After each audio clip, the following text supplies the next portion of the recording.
Mohamed Azarkan, chef de l'annexe du CRI de Tanger Tétouan Al-Hoceima sur la province d'Al-Hoceima.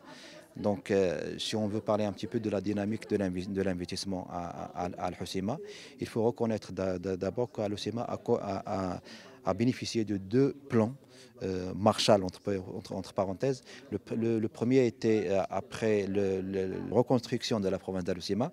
Il a touché surtout les infrastructures de base.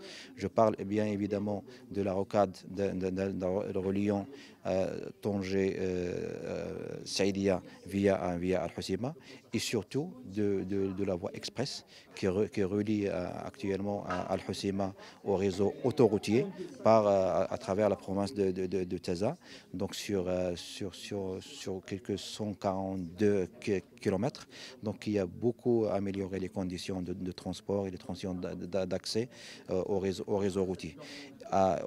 Donc, dans ce premier programme de 2005, il y a eu aussi un plan de restructuration urbain de plusieurs villes et pôles urbains, à savoir Al-Hoceima et les autres centres urbains voisinants. Mais en 2015, Al-Hoceima a bénéficié d'un deuxième plan qui est celui de Al-Hoceima Manarat Mtawsit, qui a plusieurs composantes. Il est plurisectoriel, des secteurs sociaux, éducatifs, sportifs, religieux, économiques, et donc sur tous les aspects. Et qui a, donc si je dois citer quelques composantes structurantes, je parle donc sur la cité universitaire. Donc on a un focus, un campus universitaire, d'Al-Hoceima qui va être bâti sur une superficie de 50 hectares à la commune de Tramra. Donc, la première partie, donc la construction de la première partie, son appel d'offres est déjà lancé pour le 4 du mois prochain, et qui consistera en la construction d'une école ENCG et d'une université pluridisciplinaire et une cité universitaire et d'autres composantes. Et surtout, à côté des campus universitaires, on connaît aussi il y a la construction d'une cité sportive. Donc en vrai sens de la cité, qui a comme composante un grand stade à l'instar des stades nouvelle génération construits au Maroc, et aussi une piscine olympique couverte, une salle couverte omnisport et un centre de formation avec structure d'hébergement.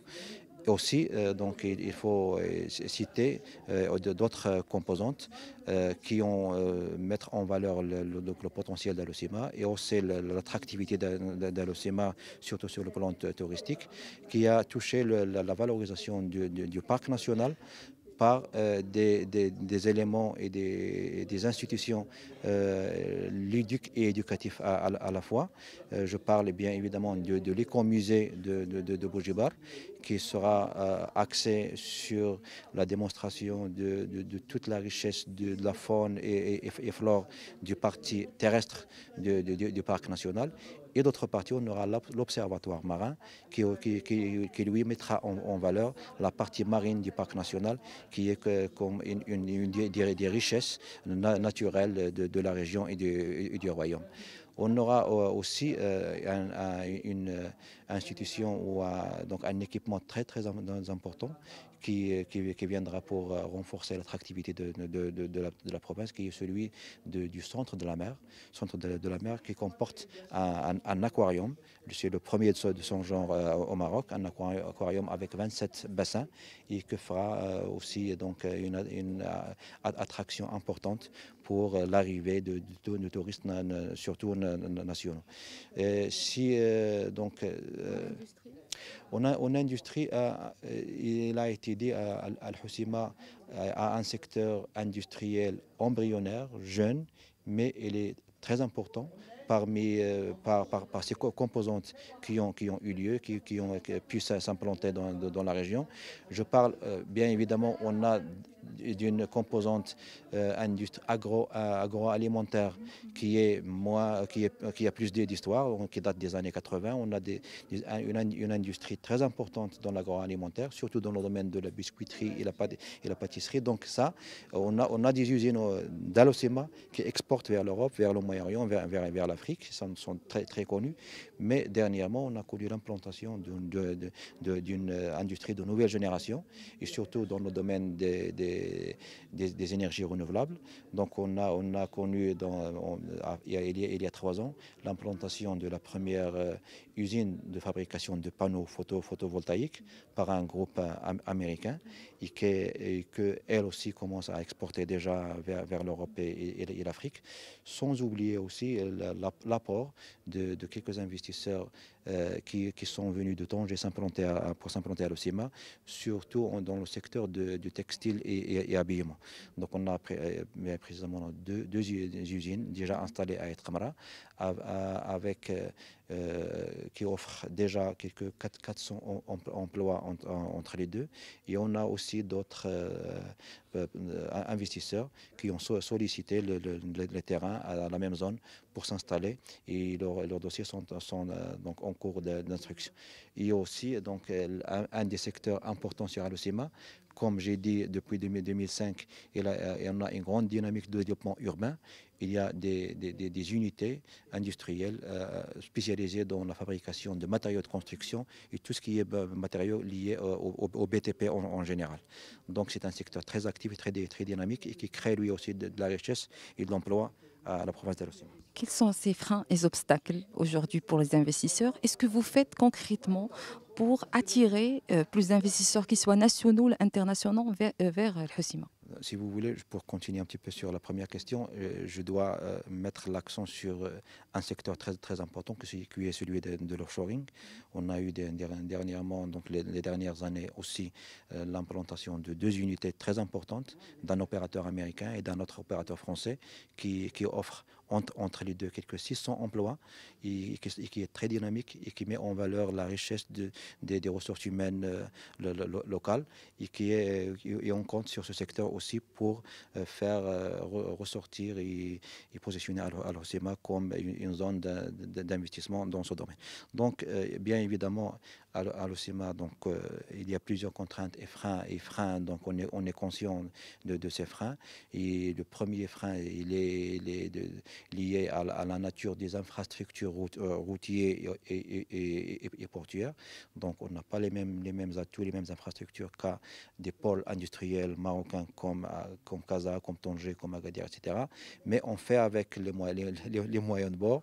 On a pu, malgré ça, les autorités, les pouvoirs publics ont pu convaincre des investisseurs pour s'installer à l'Ocema. Les investisseurs ont su identifier de vraies opportunités d'investissement dans l'Ocema. Ils ont eu le courage de s'implanter, et nous, on effectue notre tâche et notre mission de les accompagner pour dissoudre et pour résoudre toutes les contraintes qu'ils peuvent trouver. Si je reviens par exemple à qu'est-ce qu'on fait pour ne parler que des usines des panneaux photovoltaïques ou de textiles, pour les implanter à Al-Hoceima. Donc on a offert le foncier à des prix abordables, mais aussi on fait quelque chose qui n'est pas pratiqué ailleurs.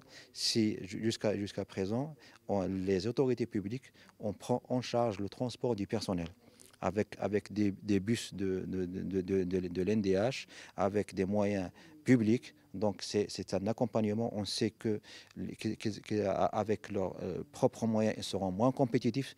Donc juste pour pallier donc pour qu'ils soient dans le même niveau de compétitivité, et pour pallier au manque qui est au niveau des infrastructures, on a établi un plan d'accompagnement sur l'accès au foncier, sur le transport du personnel, et sur l'accès à la formation, parce que tous les programmes de formation sont pris en charge soit par l'ANAPEC, soit par d'autres programmes de la province. Et en revenant sur l'infrastructure, là aussi, les autorités, le pouvoir public travaillent pour améliorer ce niveau. Pour citer, j'ai cité donc la rocade méditerranéenne et aussi la voie express. Et on compte aussi sur l'impact qu'aura le futur port Nador-Westmed, qui est en construction très près de nous, donc c'est à 95 km. Et là, il est prévu un plan de dédoublement de la voie reliant Al-Hoceima au port de Nador-Westmed pour faciliter l'impact positif de cette grande infrastructure qui sera très près de la province de l'Hoceima.